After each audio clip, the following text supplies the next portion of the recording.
Genesis chapter 39. Now Joseph had been taken down to Egypt. Potiphar, an Egyptian who was one of Pharaoh's officials, the captain of the guard, bought him from the Ishmaelites who had taken him there. The Lord was with Joseph so that he prospered, and he lived in the house of his Egyptian master. When his master saw that the Lord was with him, and that the Lord gave him success in everything he did, Joseph found favor in his eyes and became his attendant.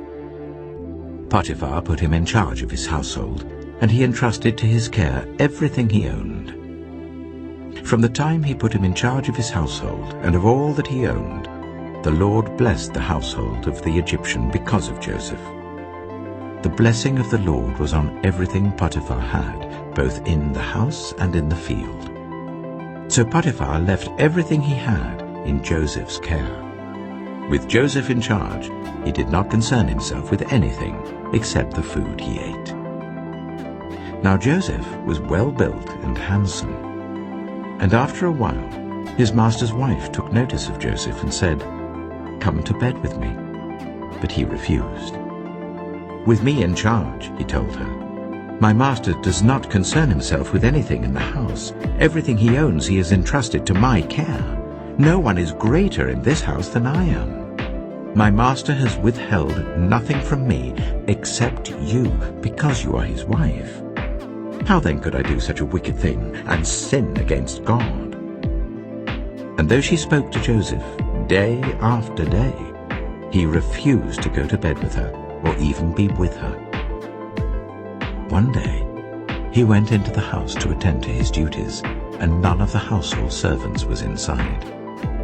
She caught him by his cloak and said, "Come to bed with me."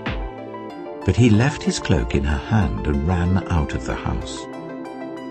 When she saw that he had left his cloak in her hand and had run out of the house, she called her household servants. "Look," she said to them, "this Hebrew has been brought to us to make sport of us. He came in here to sleep with me, but I screamed. When he heard me scream for help, he left his cloak beside me and ran out of the house." She kept his cloak beside her until his master came home. Then she told him this story. "That Hebrew slave you brought us came to me to make sport of me.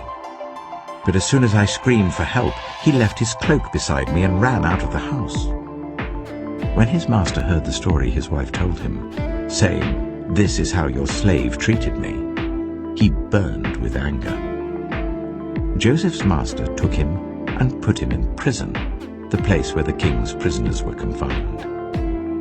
But while Joseph was there in the prison, the Lord was with him. He showed him kindness and granted him favor in the eyes of the prison warden. So the warden put Joseph in charge of all those held in the prison, and he was made responsible for all that was done there. The warden paid no attention to anything under Joseph's care, because the Lord was with Joseph and gave him success in whatever he did.